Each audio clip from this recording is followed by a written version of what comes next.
guerre par d'autres moyens, l'économie. Bonjour Nicolas Bouzou. Bonjour Dimitri, bonjour à tous. Alors vous vous intéressez ce matin à un phénomène qu'on observe aux États-Unis depuis quelques années, mais en Europe aussi ça monte, les rachats d'actions. Ça a doublé l'année dernière par rapport à l'année précédente.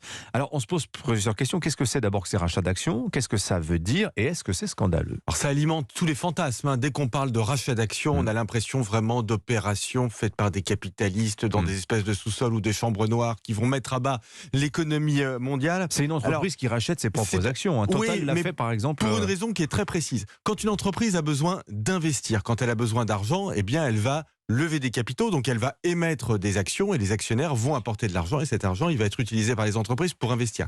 Bien, les rachats d'actions, c'est très exactement l'inverse. C'est-à-dire qu'une entreprise estime qu'elle a plus suffisamment d'opportunités d'investissement et donc elle va retirer des actions du marché, elle va racheter des actions à ses actionnaires, donc elle va leur rendre de l'argent. Elle a plus d'idées d'investissement, donc elle rachète ses actions. Exactement, et c'est d'ailleurs la raison pour laquelle on voit par exemple que les banques procèdent à des opérations de rachat d'actions qui sont importantes, puisque les banques ont de l'argent, mais elles n'ont pas d'opportunités d'investissement qui sont complètement évidentes.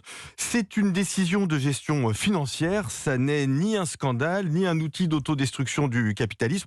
Même si les montants en jeu semblent faramineux, je vous promets, tout va bien. Non, mais c'est plus de 1000 milliards rien qu'aux États-Unis l'an dernier. Absolument. Les montants sont importants. Et alors, ça fait scandale aussi parce que certains se disent, quand on veut pas verser trop de dividendes à ses actionnaires, qu'est-ce qu'on fait? On rachète les actions, ça fait monter le cours. Vous avez raison, Dimitri. En fait, racheter les actions ou verser des dividendes, ce sont deux façons différentes de donner de l'argent aux actionnaires. Et d'ailleurs, sur les dividendes aussi, il y a énormément de fantasmes, puisqu'on entend notamment les insoumis critiquer en permanence ces entreprises du CAC 40 qui versent des milliards de dividendes. Alors c'est un pactole à taxer.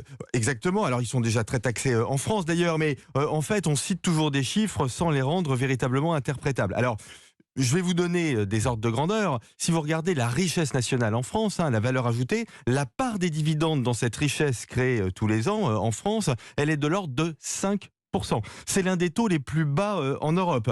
L'Espagne est à 6% de dividendes dans la richesse nationale, l'Allemagne à 13%, l'Italie à plus de 17%. On voit que la situation française n'est ni spectaculaire, ni scandaleuse, et les dividendes ne sont pris ni aux salaires, ni aux investissements, et je vous le promets, Dimitri, les problèmes économiques de la France n'ont pas grand-chose à voir ni avec les rachats d'actions, ni avec les dividendes. Signature Europe 1, Nicolas Bouzou. Merci beaucoup Nicolas. À demain, 7h23.